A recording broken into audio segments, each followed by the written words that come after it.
To create a new assignment in a rolling gradebook, go to Gradebook, New Assignment. Give your assignment a name. Add a description, assignment type, and score, and then click on Grading Periods. During first quarter, you're going to put this assignment in first quarter, second quarter, third quarter, and fourth quarter. Click Save Assignment. During second quarter, when you create a new assignment,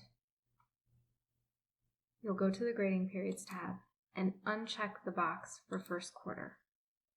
Now this assignment will go into second quarter, third quarter, and fourth quarter gradebooks. Then in third quarter, you'll do the same, go to Grading Periods, and uncheck the box for second quarter. Now this assignment will only appear in third quarter and fourth quarter. During fourth quarter, you'll go to Grading Periods and uncheck the box for third quarter.